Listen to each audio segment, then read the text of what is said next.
They thought I was just a kid, weak, helpless, someone they could walk all over. My stepmom sold my dog while I was away at summer camp, the only family I had left after my real mom died. She smiled when she told me, like it was nothing, like he was nothing. But what she didn't know was that my mom left me something. Something big. Something that would change everything. And when I came back home with the sheriff and a deed in my hand, that smile disappeared real fast. This is the story of how I lost everything, stayed silent, and then took it all back. My name is Emily, and this is what really happened. My name is Emily, and I was 12 years old when my world fell apart for the second time. The first time was when my mom died, cancer. It was fast and cruel, and it left me and my dad alone in a house that suddenly felt too big and too quiet. I remember the day of her funeral. I wore a black dress that was too tight around the shoulders, and I held my dad's hand the entire time. He didn't cry. Not once. He just stared ahead like he was somewhere else. I wanted to cry, but I couldn't. It felt like if I started, I'd never stop. So I just stood there, numb and small, while people I barely knew told me how sorry they were. Sorry didn't bring her back. Sorry didn't fill the empty chair at the dinner table. Sorry didn't tuck me in at night or make me laugh when I felt sad. My mom was gone, and nothing anyone said could change that. But I still had my dad. And I still had Max. Max was my dog. A golden retriever with fur the color of honey and eyes that seemed to understand everything I felt even when I couldn't say it out loud. My mom gave him to me on my 8th birthday, back when she was still healthy, still laughing, still here. She said every kid needs a best friend, and Max was mine. He slept at the foot of my bed every night. He followed me around the house. He sat with me when I cried after Mom died, resting his big warm head on my lap like he was trying to tell me it would be okay. I loved that dog more than anything. He was all I had left of her in a way. A piece of the life we used to have before everything changed. For a while, it was just me, Dad, and Max. We didn't talk much. Dad worked long hours at the factory, and I spent most of my time in my room doing homework or playing with Max in the backyard. It wasn't happy, but it was ours.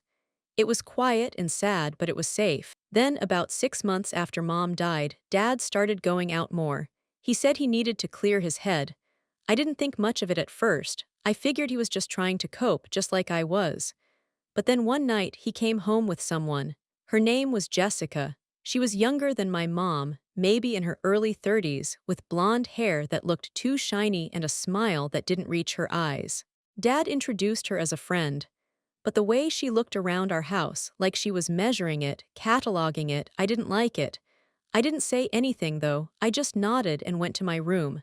Max followed me like always. Over the next few weeks, Jessica started coming around more. At first, it was just for dinner. Then she started staying later. Then she started staying the night. I hated it. I hated the way she laughed too loud at Dad's jokes. I hated the way she rearranged things in the kitchen like she already lived there. I hated the way Dad looked at her, like he'd forgotten all about Mom. But I didn't say anything. I was 12. What was I supposed to say? Then, one Saturday morning, Dad sat me down at the kitchen table. Jessica was there too, sitting next to him with that same tight smile. He told me they were getting married, just like that. No warning. No asking how I felt, just a fact. I stared at him. I wanted to scream. I wanted to ask him how he could do this, how he could replace Mom so fast, how he could bring this stranger into our home and act like everything was fine. But I didn't. I just nodded. I said congratulations. I went to my room and cried into Max's fur until I couldn't breathe. The wedding happened 2 months later. It was small. Just a few people at the courthouse. I wore the same black dress from Mom's funeral because I didn't have anything else and I didn't care. Jessica didn't seem to care either. She barely looked at me. After the wedding, Jessica moved in completely. And that's when everything started to change. She didn't like Max. She said he shed too much. She said he smelled. She said he was too big and too loud and too much trouble. She wanted him kept outside. I begged Dad to let him stay inside, to let him sleep in my room like he always had. Dad said we had to compromise. That Jessica was part of the family now, and we had to respect her wishes. So Max started sleeping in the garage. I hated it. I snuck out every night to sit with him, to tell him I was sorry, to promise him it wouldn't be forever. He'd lick my face and wag his tail, and I'd cry because I felt like I was failing him, failing Mom. Jessica didn't stop there. She started changing other things too. She redecorated the living room, throwing out the blankets and pictures that Mom had chosen. She rearranged the kitchen, got rid of Mom's dishes, her cookbooks, her favorite coffee mug. She acted like Mom had never existed. And Dad let her. He didn't say a word. It was like he wanted to erase her. Like he wanted to pretend we'd never had that life before.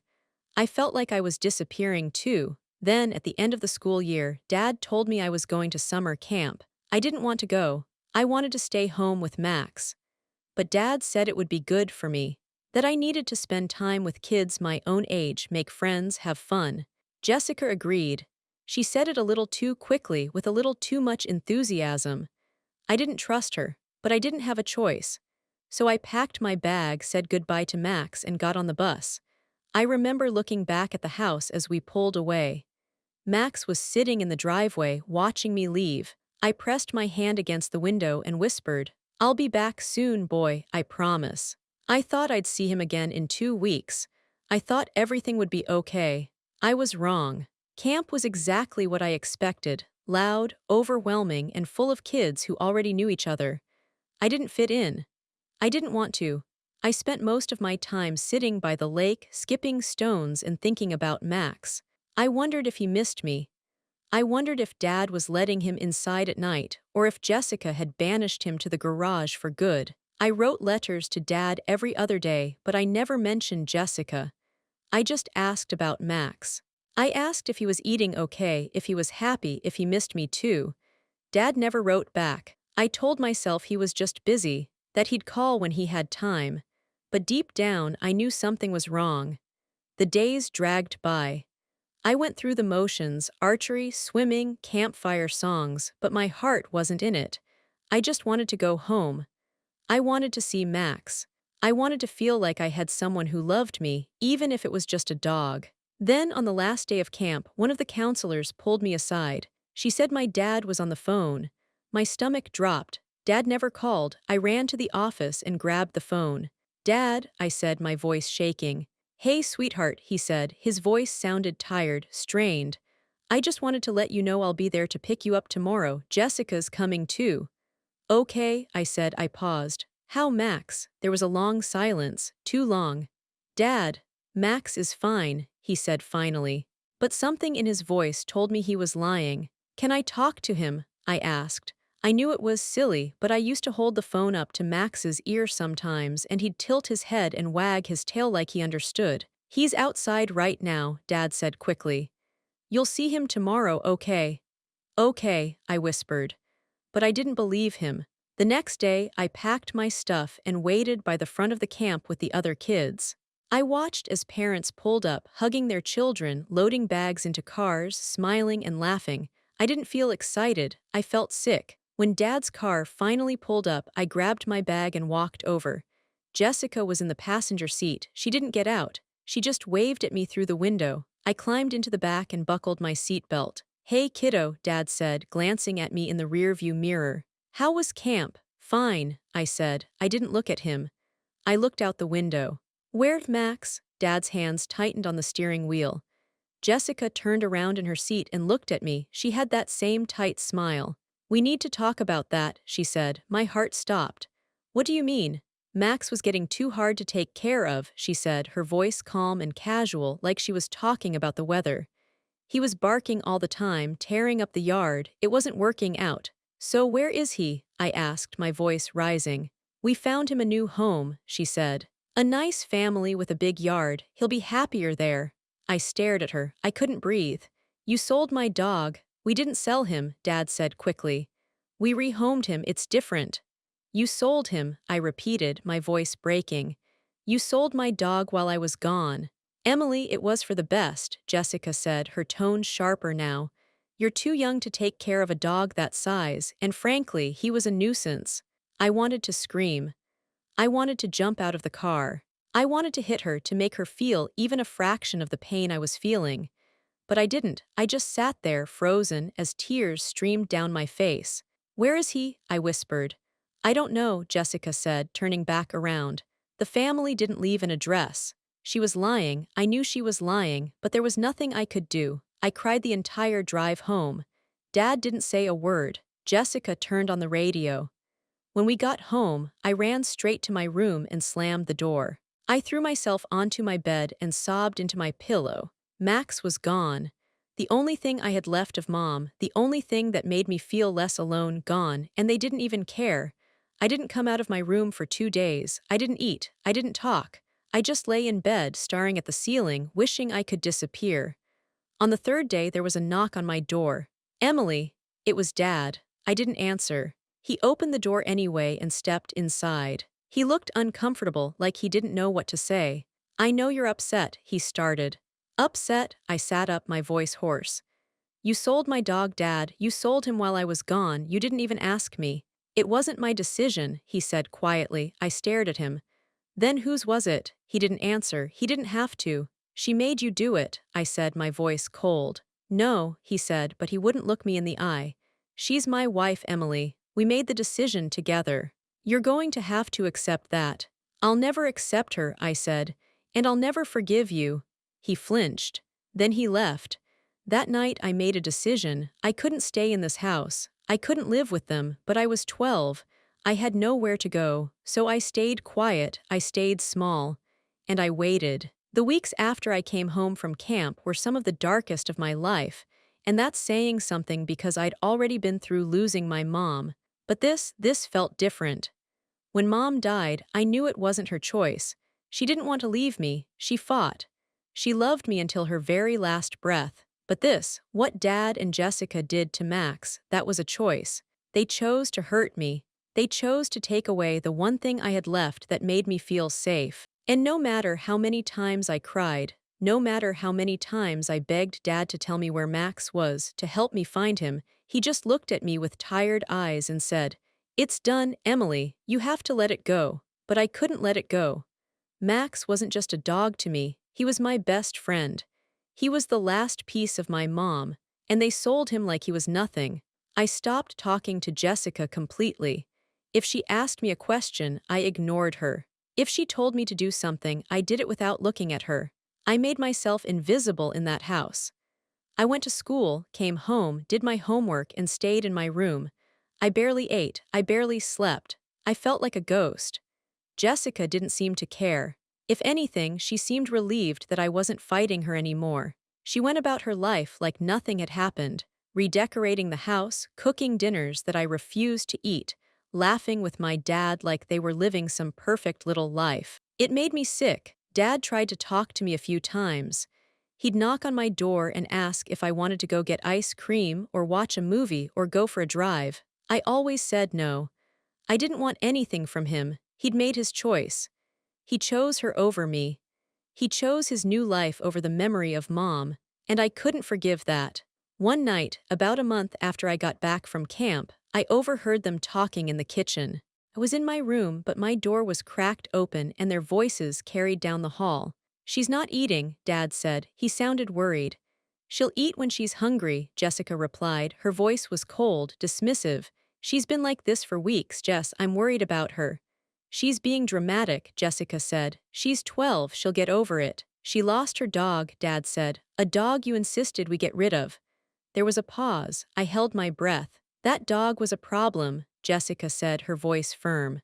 "Was dirty, it was loud, and it reminded her of her mother. She needs to move on, you both do." I felt like I'd been punched in the stomach. She said it so casually, like my grief was an inconvenience. Like my mom was something to forget. I closed my door quietly and climbed into bed. I pulled the blanket over my head and cried as silently as I could. I didn't want them to hear me. I didn't want to give Jessica the satisfaction. That night, I decided something. I couldn't fight them. Not yet. I was too young, too powerless. But I wouldn't forget. I'd remember every word, every lie, every moment they made me feel small. And one day, when I was older, when I was stronger, I'd make sure they knew exactly what they'd done. But for now, I had to survive. School was my only escape. It wasn't that I loved school, I didn't. but it was somewhere I could go where Jessica was, where I didn't have to see her face or hear her voice or feel the weight of everything she'd taken from me. I kept to myself mostly. I didn't have a lot of friends. I'd always been shy, and after Mom died, I'd pulled away from the few friends I did have. It was easier to be alone. People didn't ask questions when you were alone. But there was one person who noticed me. Her name was Mrs. Callahan, and she was my English teacher. She was older, maybe in her 60s, with gray hair and kind eyes. She had a way of looking at you that made you feel like she actually saw you, like you weren't just another student in her class. One day, she asked me to stay after class. I thought I was in trouble. I hadn't been doing great on my assignments, my focus was shot, and I barely had the energy to get through the day, let alone write essays. But when everyone else left, she didn't scold me. She just sat down at the desk next to mine and smiled gently. "Emily," she said softly, "I've noticed you've been struggling lately. Is everything okay at home?" I looked down at my hands. I wanted to tell her, I wanted to tell someone, but what would I even say? That my stepmom sold my dog, that my dad didn't care, that I felt like I was drowning and no one even noticed. It sounded stupid, childish. "I'm fine," I said quietly. She didn't believe me, I could tell, but she didn't push. "If you ever need to talk," she said, "my door is always open." "Okay," I nodded. I didn't think I'd ever take her up on it, but it felt good to know someone cared, even just a little. At home, things got worse. Jessica started making new rules. I wasn't allowed to have friends over. I had to be home by 4:30 every day, no exceptions. I had to clean the kitchen after dinner, do the laundry on weekends, keep my room spotless. She said it was about teaching me responsibility, but I knew the truth. She wanted to control me. She wanted to break me. Dad went along with it. Every single time.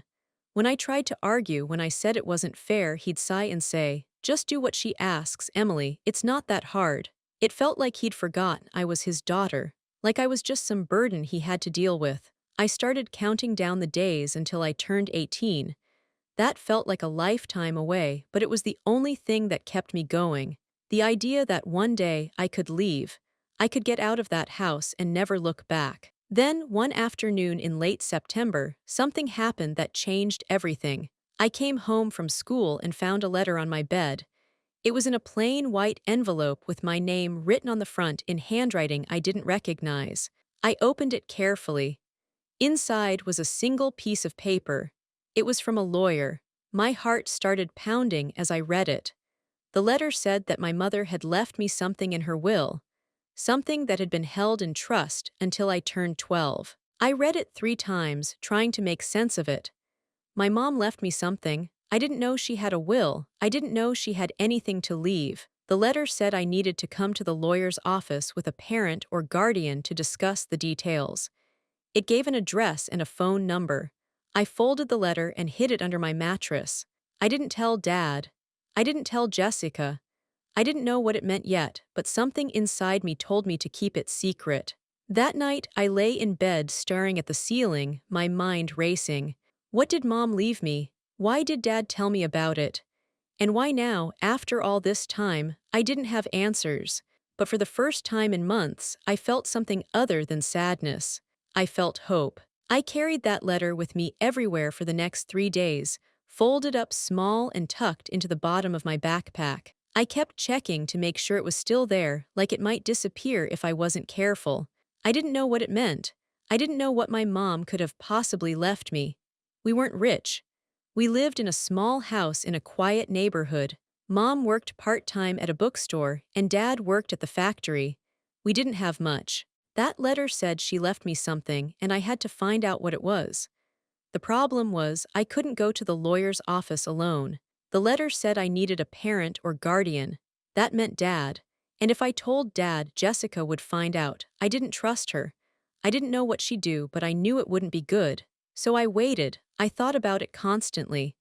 I played out different scenarios in my head. Maybe I could ask Mrs. Callahan to take me. Maybe I could forge Dad's signature. Maybe I could just show up and beg the lawyer to help me. But all of those felt risky, and I was scared. I was 12 years old and I didn't know how any of this worked. Then, on Friday after school, I made a decision. I went to the public library, asked to use one of the computers, and looked up the lawyer's office. It was about 20 minutes away by bus. I wrote down the address, memorized the bus route, and made a plan. I'd go on Saturday morning. I'd tell Dad I was going to the library to study. He wouldn't question it. Jessica wouldn't care. And maybe, just maybe, the lawyer would help me. Saturday morning came. I woke up early, got dressed, and went downstairs. Jessica was in the kitchen drinking coffee. She glanced at me but didn't say anything. I grabbed a granola bar and shoved it in my pocket.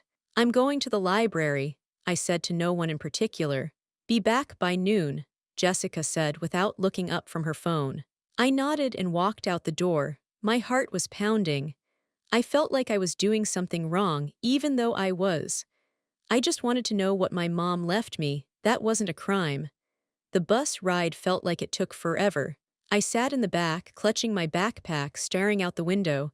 I went over what I'd say when I got there. I'd be polite. I'd explain who I was. I'd show them the letter. They'd understand. They had to. When I finally got to the lawyer's office, I stood outside for a full 5 minutes, trying to work up the courage to go in. It was a small brick building with a sign that said Hendricks and Associates, Attorneys at Law. It looked professional, intimidating. I took a deep breath and pushed open the door. The inside smelled like old paper and coffee. There was a woman sitting behind a desk, typing on a computer. She looked up when I walked in. "Can I help you?" she asked. I walked up to the desk and pulled the letter out of my backpack. My hands were shaking. "I got this in the mail," I said quietly. "It says I need to come here." She took the letter and read it. Her expression changed. She looked at me more closely, like she was trying to figure something out. "You're Emily Carter?" she asked. I nodded. "And where's your parent or guardian?" I hesitated. "I came alone. I didn't tell my dad. I wanted to know what this is about." She frowned. "Honey, you're supposed to come with an adult. I can't just—" "Please," I said, my voice cracking. "My mom died, and my stepmom, she doesn't care about me. I just want to know what my mom left me, please." She stared at me for a long moment, then she sighed. "Wait here," she said. She stood up and walked down the hall. I stood there, my heart racing, wondering if I'd just made a huge mistake. A few minutes later, she came back with a man. He was older, maybe in his 50s, with glasses and a kind face. "Emily," he said. I nodded. "I'm Richard Hendricks," he said. "I was your mother's lawyer. Come with me." I followed him down the hall into a small office. He closed the door and gestured for me to sit. I sat down in the chair across from his desk, clutching my backpack in my lap. He sat down and opened a file. He looked at me over his glasses. "You're 12 now," he said. I nodded. "Your mother left very specific instructions," he said. "She wanted to make sure you were taken care of. She set up a trust for you, and she left you something else." "What?" I whispered. He pulled out a document and slid it across the desk. "She left you the house." I stared at him. "What?" "The house you live in," he said. "It was in your mother's name. She inherited it from her parents. When she married your father, she kept it in her name, and when she passed, she left it to you." I couldn't breathe. But we live there, my dad and—" "Your father has been living there," Mr. Hendricks said carefully. "But the house belongs to you. Your mother made that very clear. She didn't want him to sell it or lose it. She wanted to make sure you always had a home." I felt dizzy. "Does my dad know?" Mr. Hendricks hesitated. "I sent him a letter when your mother passed. I explained the terms of the will. He signed some paperwork acknowledging it. So yes, he knows." I felt sick. "Then why didn't he tell me?" Mr. Hendricks didn't answer. "He didn't have to." "There's more," he said gently. "Your mother also left you a savings account. It's not a huge amount, but it's enough to help you when you're older, for college or whatever you need. It's locked in a trust until you turn 18. I just sat there staring at the document in front of me. "My mom left me a house, and money, and my dad knew, and he never told me. Why are you telling me this now?" I asked, my voice barely a whisper. "Because you're 12, Mr. Hendricks said. That was your mother's instruction. She wanted you to know when you turned 12. She wanted you to understand that you're not powerless, that you have something that belongs to you." I looked up at him, tears streaming down my face. "Can I keep this?" I asked, pointing to the document. He hesitated. "Technically, your father should have a copy, but I can give you one. Just be careful, Emily." If your father or his new wife find out you came here without them, it might cause problems. I don't care, I said. He nodded slowly. He made a copy of the document and handed it to me. I folded it carefully and put it in my backpack. If you ever need help, he said, you can call me, okay? I nodded. Thank you, I whispered. I left the office in a daze. I barely remember the bus ride home. My mind was spinning. My mom left me the house. The house Jessica was living in. The house she'd been redecorating, rearranging, acting like she owned. It wasn't hers, it was mine, and Dad knew. The betrayal hit me like a punch to the gut. He knew, and he let her treat me like I was nothing. He let her sell my dog. He let her take over my home, my mom's home, and he never said a word. I got home a little after noon. Jessica was in the living room watching TV. You're late, she said. I didn't respond. I went straight to my room and closed the door. I pulled out the document and read it again and again. My mom had protected me. Even after she was gone, she'd made sure I had something. And now I knew the truth. This changed everything. For the first time in months, I felt something close to power. It wasn't much. I was still 12. I still lived in a house where I felt unwelcome, where my stepmom controlled everything and my dad barely looked at me anymore. But I knew something they thought I didn't know.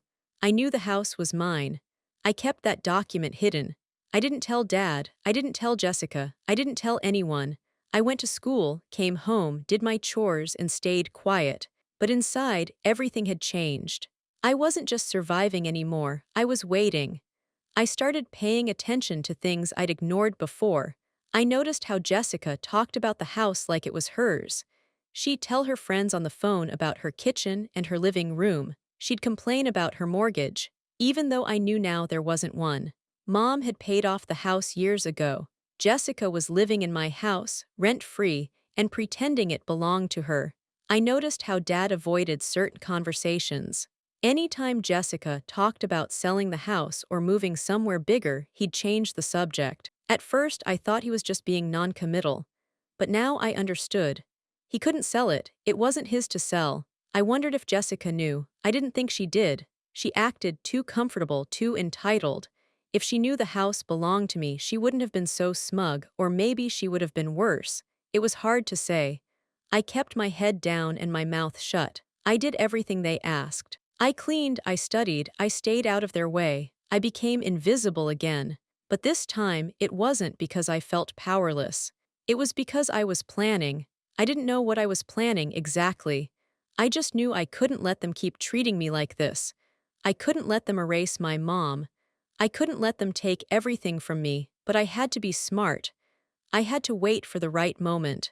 Then, one night in early October, something happened. Jessica and Dad had some friends over for dinner. I wasn't invited to join them, which was fine by me. I stayed in my room, doing homework and trying to ignore the laughter and clinking glasses coming from downstairs. Around 8 o'clock, I got thirsty. I opened my door as quietly as I could and crept down the hallway toward the stairs. I was halfway down when I heard Jessica's voice. Honestly, I don't know how much longer I can deal with her, she said. I froze. She's just a kid, Jess, one of her friends said. It sounded like Linda, a woman from Jessica's yoga class. She's a moody, ungrateful kid, Jessica said. Her voice was sharp. I've tried to be nice. I've tried to include her, but she acts like I'm the enemy. Well, you did get rid of her dog, Linda said carefully. Jessica laughed. It was a cold sound. That dog was a nightmare. It was Tom's ex-wife's dog, really. A constant reminder of her. Emily needed to move on. We all did. I felt my hands ball into fists. Maybe she just needs more time, another voice said. I didn't recognize it. She's had time, Jessica said. It's been over a year since her mom died. At some point, she needs to accept that I'm her family now, that this is her life now. Have you thought about therapy? Linda asked. For her, I mean. Tom suggested it, Jessica said. But honestly, I think she just needs discipline. She's spoiled. Her mom bobbied her, and now she thinks the world revolves around her. I couldn't listen anymore. I turned around and went back to my room. I closed the door, climbed into bed, and pulled the blanket over my head. I didn't cry. I was too angry to cry. She thought I was spoiled. She thought I needed discipline. She thought my mom bobbied me. She didn't know anything. She didn't know what it was like to lose the person you loved most in the world. She didn't know what it was like to have your entire life turned upside down and then be told to just get over it. And she definitely didn't know that the house she was sitting in, drinking wine and trash-talking me, wasn't even hers. I pulled the document out from under my mattress and read it again in the dim light of my bedside lamp. The property located at 428 Maple Street is hereby bequeathed to Emily Rose Carter. I whispered the words out loud, like a promise. One day, I'd make sure she knew. One day, I'd make sure they both knew, but not yet. The next few weeks passed slowly. Halloween came and went. I didn't go trick-or-treating. I stayed in my room and handed out candy to the kids who came to the door. Jessica tried to make me wear a costume and go with some kids from the neighborhood, but I refused. She huffed and muttered something about me being difficult, but she didn't push it. November arrived, and with it came the cold. The trees outside my window turned brown and bare. The days got shorter. Everything felt gray and heavy. At school, Mrs. Callahan kept checking on me. She'd ask how I was doing, if I needed help with anything, if I wanted to talk. I always said I was fine, but one day she asked me to stay after class again. "Emily," she said gently, "I'm worried about you." "I'm okay," I said automatically. "You don't seem okay," she said. "You seem sad, angry, and I don't blame you. I can't imagine what you've been through, but I want you to know that it's okay to ask for help." I looked down at my desk. "What kind of help?" "If things at home aren't good," she said carefully, "there are people who can help, counselors, social workers. You don't have to go through this alone." I thought about telling her. I thought about showing her the document, explaining everything, the house, the lies, the way Jessica treated me, but something stopped me. I didn't know if she'd believe me. I didn't know if anyone would, and I didn't want to make things worse. "I'm okay," I said again. "Really?" She didn't look convinced, but she let me go. That night I lay in bed thinking about what she'd said. Social workers, counselors, could they really help me, or would they just make things worse? Would they take me away from Dad? Would I end up in foster care? I didn't know, and I was too scared to find out. So I stayed quiet. I kept my head down. I kept waiting. And then, in late November, something happened that made waiting impossible. It was a Friday afternoon. I came home from school and found Jessica in my room. She was going through my things. My dresser drawers were open, my closet door was ajar, my backpack was on the bed unzipped. "What are you doing?" I said, my voice shaking. She turned around, holding a stack of papers. My homework, old tests, drawings I'd done. "I'm cleaning," she said coolly. "Your room is a mess. You can't just go through my stuff," I said, stepping forward. "This is my room. This is my house," she said, her eyes narrowing. "And as long as you live here, I have every right to make sure you're not hiding anything." My heart stopped. Hiding anything? Did she know about the document? I glanced at my bed. My mattress looked normal. She hadn't found it, not yet. "I'm not hiding anything," I said, trying to keep my voice steady. "Then you won't mind if I finish looking," she said. She turned back to my dresser. I wanted to scream. I wanted to shove her out of my room. But I couldn't. If I made a scene, if I fought her, she'd get suspicious. She'd keep looking. She'd find the document. So I stood there, frozen, watching her rifle through my things like I didn't matter. Like I had no right to privacy, no right to anything. Finally, she seemed satisfied. She closed the drawers, straightened up, and walked past me without another word. I waited until I heard her footsteps on the stairs. Then I closed my door, locked it, and checked under my mattress. The document was still there. I let out a breath I didn't know I was holding, but I knew I couldn't keep it there anymore. It wasn't safe. That night, I waited until everyone was asleep. Then I snuck out of my room, grabbed a flashlight, and went out to the garage. There was an old toolbox in the corner that used to belong to my grandpa. No one ever touched it. I opened it, moved some rusty screwdrivers and wrenches aside, and tucked the document underneath. Then I closed the toolbox and went back inside. It wasn't a perfect hiding place, but it was better than my room. The next morning, I woke up to shouting. I sat up in bed, my heart pounding. It was Dad and Jessica. They were arguing downstairs. I crept to my door and opened it a crack. "I don't care what you think," Jessica was saying. Her voice was loud and sharp. "That kid is out of control. She's not out of control, Dad said. He sounded tired. She's grieving. She's manipulative, Jessica snapped. She barely talks to me, she ignores me, she acts like I'm the villain. You sold her dog, Dad said quietly. There was a long pause. We've been over this, Jessica said, her voice colder now. That dog was a problem and you agreed to it. I know, Dad said. He sounded defeated. But she's never going to forgive us for it. Then maybe she needs to learn that life isn't fair, Jessica said. Maybe she needs to grow up and stop acting like a victim. I closed my door quietly. I felt sick. Dad knew what they'd done was wrong. He knew I'd never forgive them, but he wasn't going to do anything about it. He was just going to keep letting Jessica run the show. I realized then that I couldn't count on him. I couldn't wait for him to stand up for me or protect me or choose me over her. He wasn't going to. I was on my own. Later that day, I went back to the library. I used the computer to look up Mr. Hendrick's office number. Then I used the library phone to call him. The receptionist answered. Hendricks and Associates. Hi, I said, my voice quiet. Can I speak to Mr. Hendricks? It's Emily Carter. There was a pause, 1 moment. A minute later, Mr. Hendricks picked up. Emily, he said, is everything okay? I need to ask you something, I said. If the house is mine, does that mean my dad and stepmom can't kick me out? He was quiet for a moment. That's a complicated question, he said carefully. Legally, the house is yours, but your father is your legal guardian. He has the right to make decisions about where you live until you're 18. So they could kick me out, I said, my stomach sinking. They could decide to move, he said, but they couldn't sell the house without your consent, and when you turn 18, you'd have full control. What if I wanted them to leave? I asked. Could I do that? Another pause. Emily, he said gently, are you safe? Is someone hurting you? No, I said quickly. It's not like that, it's just she doesn't want me here, and I don't want to be here, I just want to know what my options are. Your options are limited right now, he said. You're 12. The best thing you can do is keep your head down, focus on school, and wait until you're old enough to make your own decisions. I know that's not what you want to hear.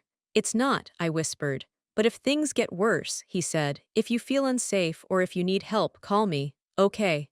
Okay, I said. I hung up and sat there for a long time, staring at the wall. I felt trapped. The house was mine, but it didn't matter. I couldn't do anything with it. I couldn't make them leave. I couldn't leave. I was stuck. Unless I found another way. That night, I lay in bed and thought about what Mr. Hendricks had said. He told me to keep my head down and wait. But I didn't know how much longer I could wait. Jessica was getting bolder. She'd gone through my room. She was talking about me like I was a problem to be solved. What if she convinced Dad to send me away, to some boarding school, or to live with a relative I barely knew? What if she found the document and destroyed it? I couldn't let that happen. I had to do something, I just didn't know what. Then I remembered something. When I was at Mr. Hendrick's office, he'd said that if I ever needed help, I could call him. He also said that if I felt unsafe, there were people who could help. I didn't feel unsafe exactly, but I didn't feel safe either, and I was tired of being silent. The next Monday, I went to Mrs. Callahan after class. Can I talk to you? I asked. Of course, she said, smiling. What's on your mind? I took a deep breath. If someone was living in a house that didn't belong to them and they were treating the person who owned it badly, what could that person do? She looked at me carefully. That's a very specific question, Emily. Is this about you? I nodded. My mom left me the house, I said quietly. The house we live in, but my dad and stepmom act like it's theirs, and my stepmom, she doesn't want me there. She went through my room. She sold my dog. She hates me. Mrs. Callahan's expression changed. She looked concerned, serious. Does your father know how you feel? She asked. He knows, I said. He just doesn't care. He lets her do whatever she wants. She was quiet for a moment. Then she said, Emily, I think you should talk to the school counselor. I don't want to talk to the counselor, I said quickly. I needed to tell someone. I needed someone to know. I understand, she said gently. But this is bigger than I can help with. If you're feeling unsafe or if you're being mistreated, there are people who are trained to help. Will you at least think about it? I nodded, even though I didn't mean it. I didn't want to talk to a counselor. I didn't want social services involved. I just wanted my life back. I wanted my mom back. I wanted Max back. I wanted to feel like I mattered.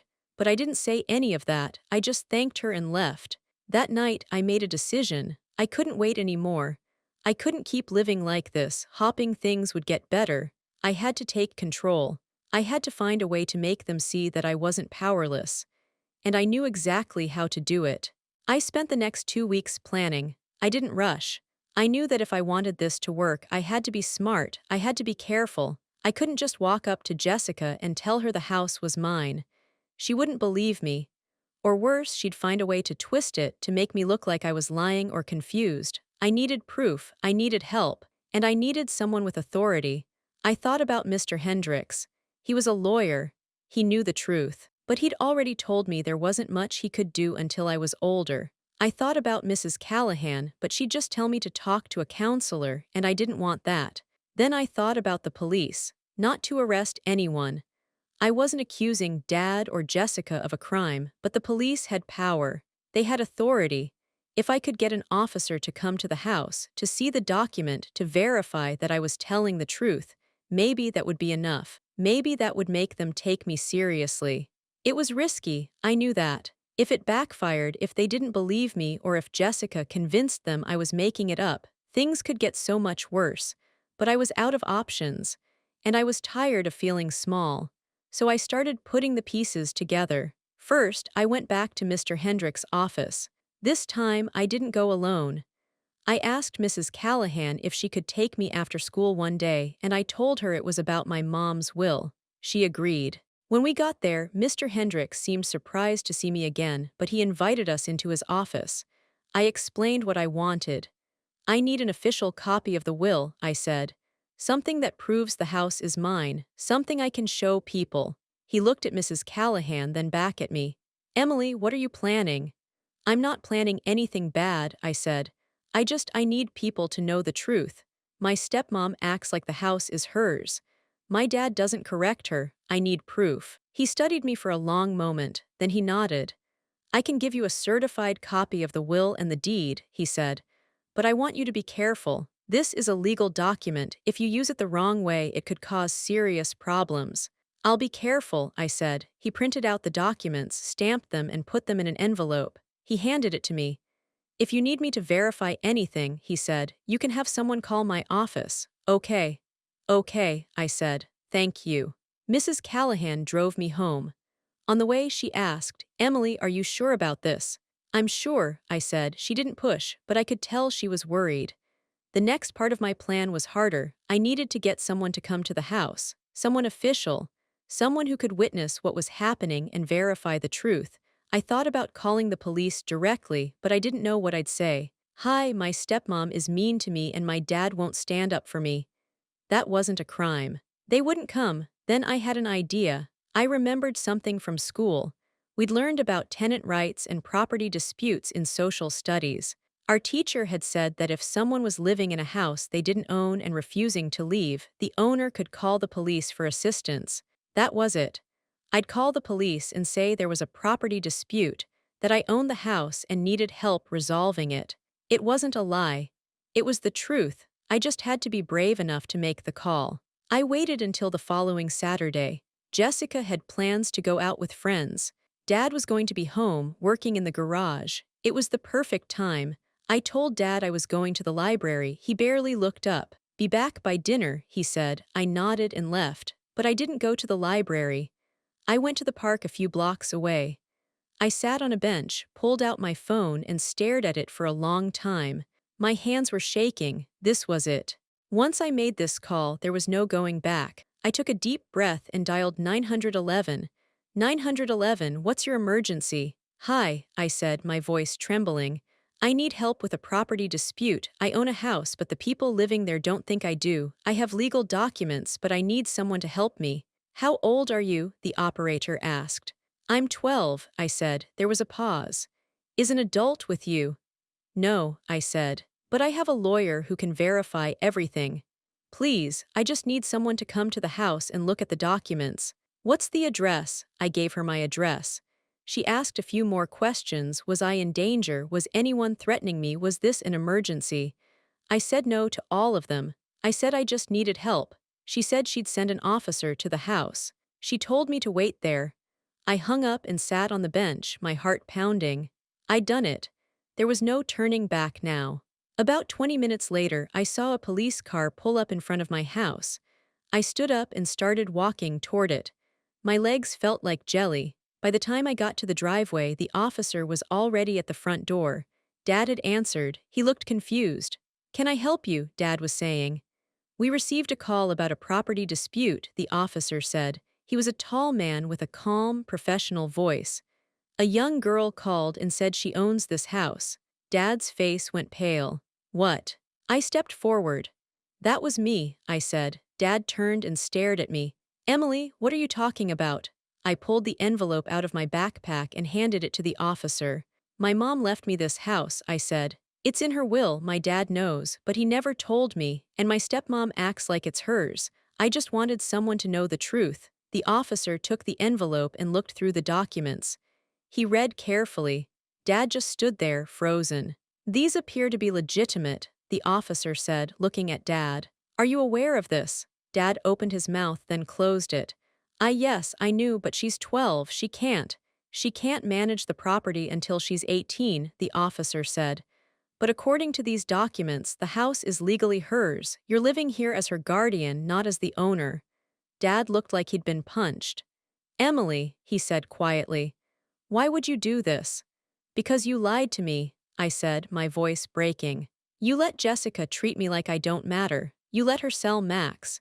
You let her take over Mom's house like Mom never existed. And you never told me the truth. This isn't the way to handle this," Dad said, his voice rising.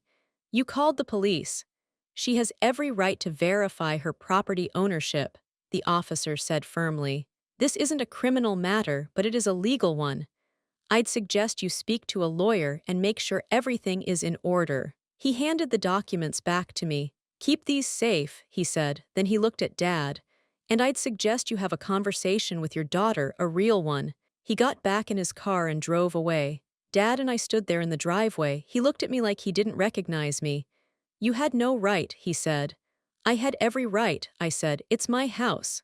You're a child. I'm your daughter." He flinched. We stood there in silence. Then he turned and walked inside, slamming the door behind him. I stood there alone, clutching the envelope, feeling something I hadn't felt in a long time. I felt strong. I didn't go inside right away. I stood in the driveway for a long time, just breathing. My whole body was shaking, but not from fear, from adrenaline, from relief, from something I couldn't quite name. I'd done it. I'd stood up for myself. I'd told the truth. And for the first time since Mom died, I felt like I had some control over my life, but I knew this wasn't over. I knew walking back into that house was going to be hard. Dad was angry. And when Jessica found out, and she would find out, it was going to get even harder. But I'd made my choice. I couldn't go back now. I took a deep breath and walked inside. Dad was sitting at the kitchen table, his head in his hands. He looked up when I came in. His face was pale, tired. "Why, Emily?" he said quietly. "Why would you do that?" "Because you weren't listening," I said. "I tried to talk to you. I tried to tell you how I felt, but you didn't care. You just let her do whatever she wanted." "That's not fair," he said. "Yes, it is," I said, my voice shaking. "You let her sell Max. You let her take over Mom's house. You let her treat me like I was nothing. And you never told me the truth. You knew the house was mine and you didn't say a word." He looked down. "I didn't tell you because I didn't want you to worry. I didn't want you to feel like you had to carry that responsibility." "It wasn't about responsibility," I said. "It was about knowing that I still had something of Mom's, that she didn't forget about me, that I mattered." "You do matter," he said, but his voice was weak. "Then why didn't you act like it?" I asked. He didn't answer. I turned and went to my room.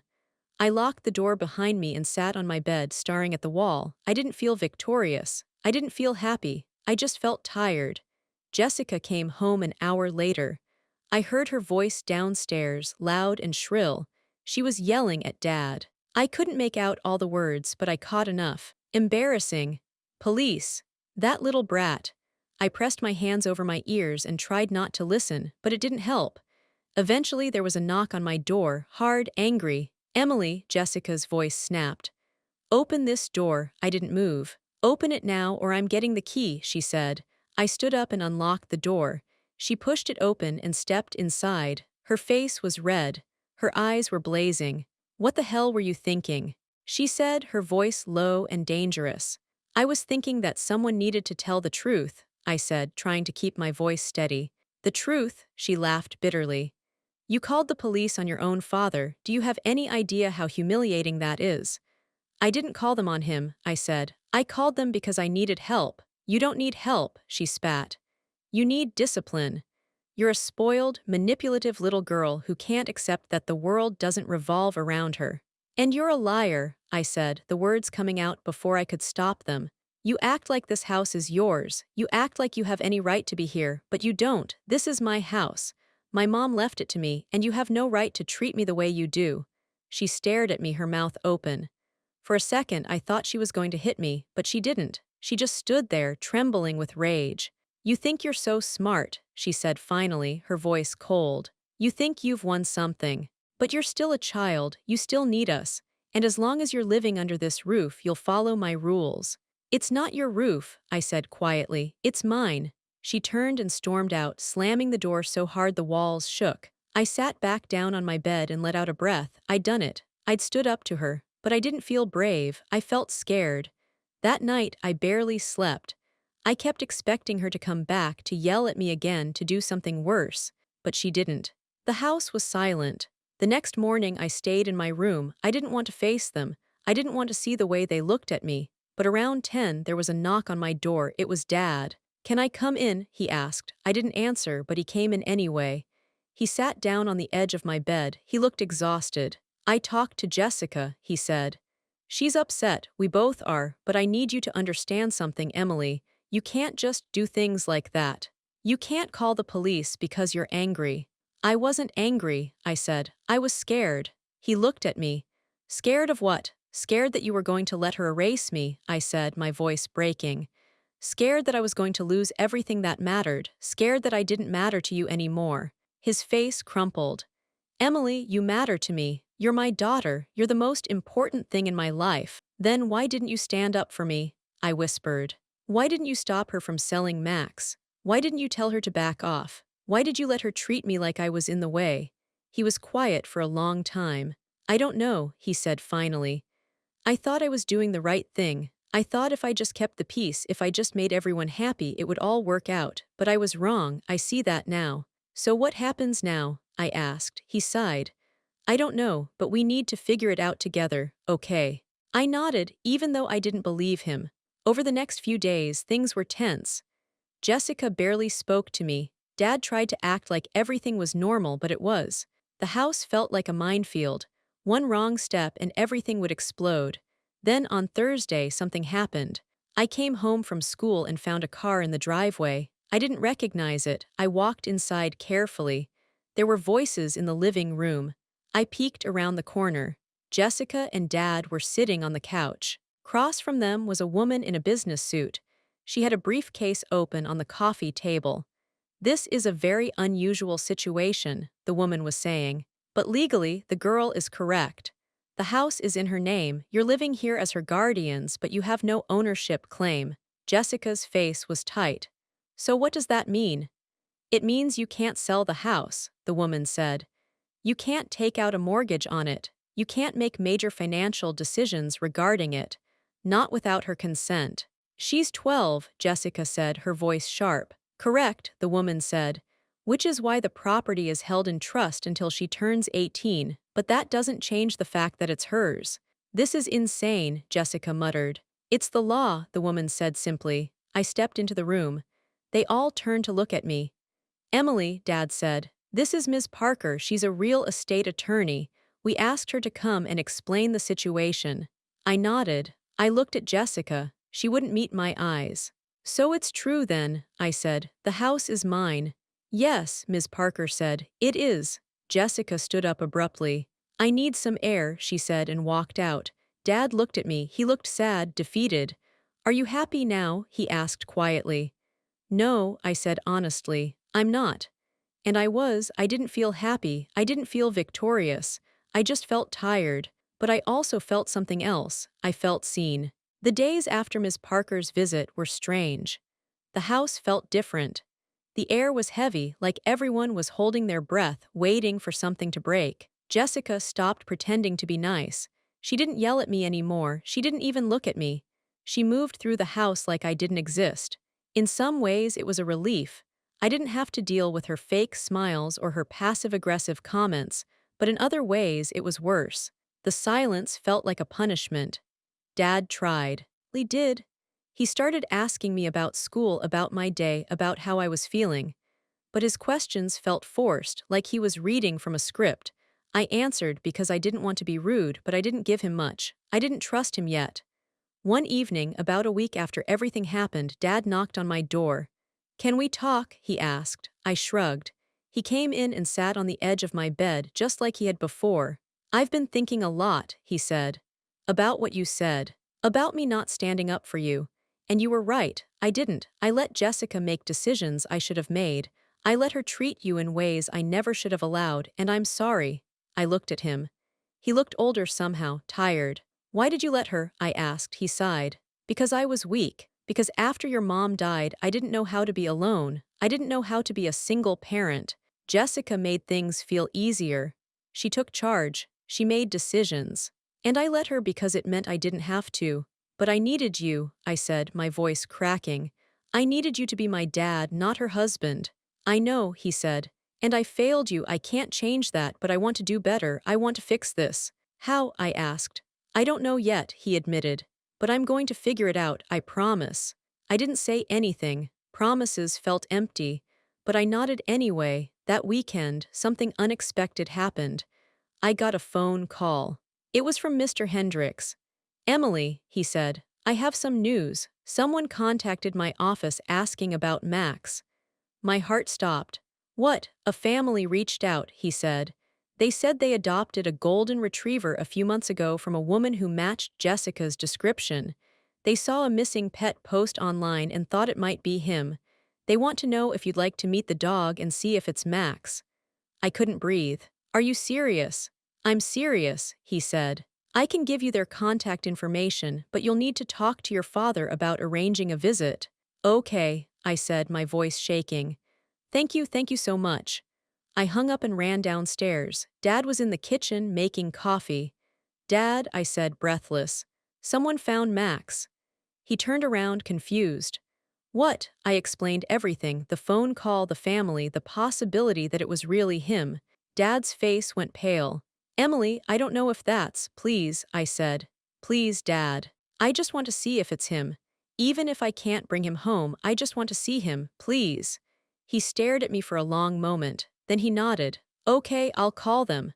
The family lived about 40 minutes away. Their name was the Johnsons. Dad called them that afternoon and arranged for us to visit the next day. I barely slept that night. I kept imagining what it would be like to see Max again. What if it wasn't him? What if it was, but he didn't remember me? What if he was happy with his new family and didn't want to come back? I tried not to think about it, but I couldn't help it. The next day, Dad and I drove to the Johnsons' house. It was a small, neat place with a big backyard. A woman answered the door. She was in her 40s with kind eyes and a warm smile. "You must be Emily," she said. I nodded. "Come in," she said. "He's in the backyard." We followed her through the house and out the back door, and there he was, Max. He was lying in the grass, chewing on a toy. But the second he saw me, he dropped it. His ears perked up. He stared at me for a second like he wasn't sure. Then he bolted. He ran straight toward me, barking and wagging his tail so hard his whole body shook. I dropped to my knees and he crashed into me, licking my face, whining, pawing at me like he couldn't believe I was real. I wrapped my arms around him and buried my face in his fur. And I cried. I cried so hard I couldn't breathe. "It's him," I sobbed. "It's really him." Dad was standing behind me. I heard his voice crack. "Yeah," he said quietly, "it's him." Mrs. Johnson knelt down next to me. "We had no idea," she said gently. "The woman who gave him to us said he was a stray. We would never have taken him if we'd known he had a family." "Can I?" I looked up at her, tears streaming down my face. "Can I take him home?" She smiled. "Of course, he's your dog." I looked at Dad. He nodded. "Take him home," he said. I hugged Max so tight I thought my chest would burst. I'm never letting you go again, I whispered. Never. We brought Max home that afternoon. Jessica wasn't there, she'd gone out. I didn't care. I didn't care about anything except the fact that Max was back. I took him up to my room and he curled up on my bed, resting his head on my lap just like he used to. I sat there for hours, petting him, talking to him, crying happy tears. Dad came in at some point. I'm sorry, he said. For all of it, for letting her take him, for not fighting for you. I'm sorry, Emily. I looked at him. I know, I said, and I meant it. It didn't fix everything. But it was a start. That night I slept better than I had in months. Max was curled up at the foot of my bed, snoring softly. I felt safe. I felt whole. And for the first time in a long time, I felt like maybe, just maybe, things were going to be okay. The weeks that followed were a turning point. Having Max back changed everything. It wasn't just that I had my dog again, it was what he represented. He was proof that I could fight for something and win, that I wasn't powerless, that my voice mattered.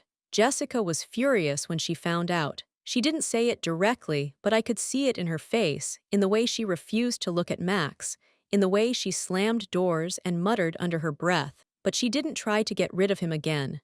I think she knew that if she did, I wouldn't stay silent. Dad was different too. He started paying attention, really paying attention. He asked me about my day. He made dinner for us, just the two of us sometimes, and we'd sit at the table and talk. It was awkward at first. We didn't know how to be around each other anymore, but slowly, carefully, we started rebuilding.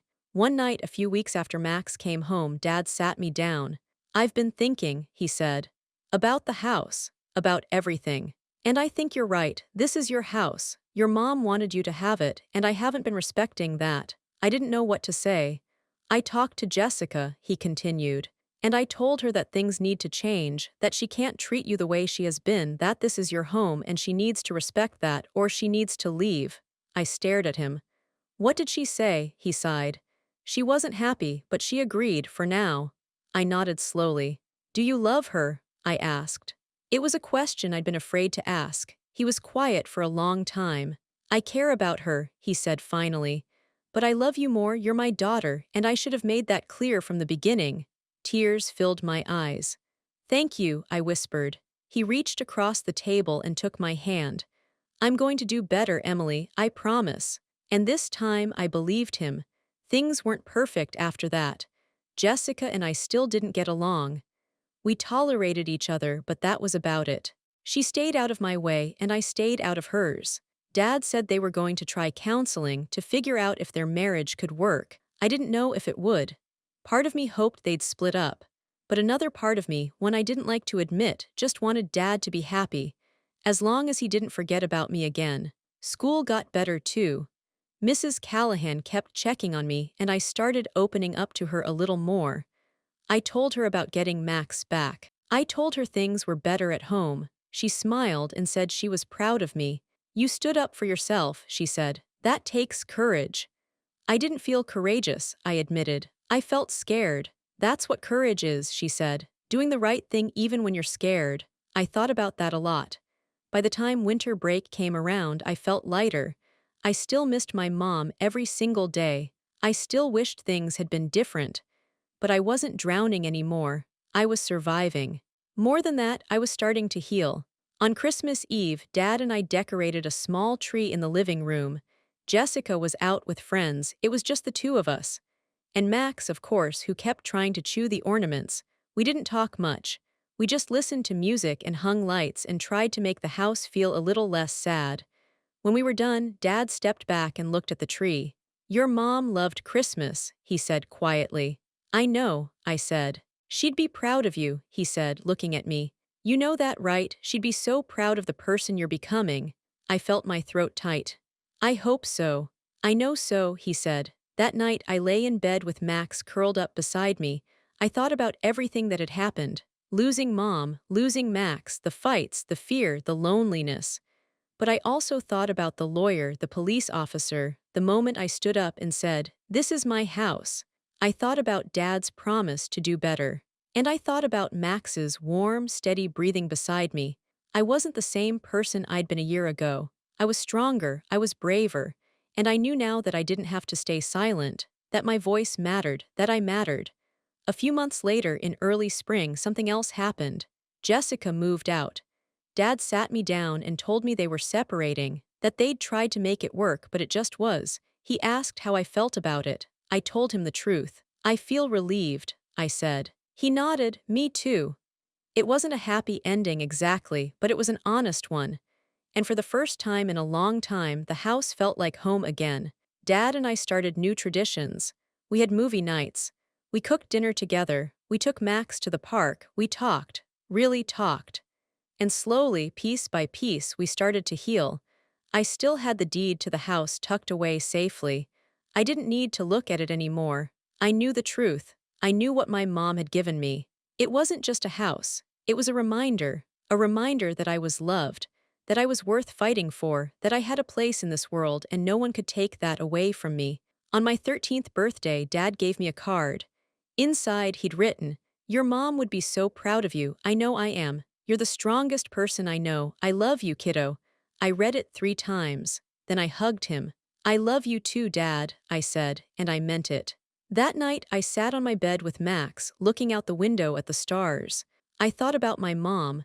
I thought about everything she'd done to protect me, even after she was gone.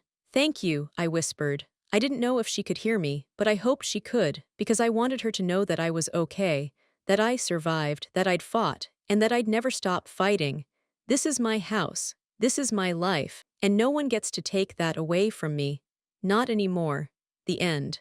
Even when you're young, even when you feel small, your voice matters. Standing up for yourself isn't easy, and it doesn't always fix everything right away. But silence never protects you. The truth might be hard, but it's the only thing that sets you free. And sometimes the people who love you just need to be reminded that you're worth fighting for. Don't ever let anyone make you feel like you don't matter. Because you do. You always have. And you always will.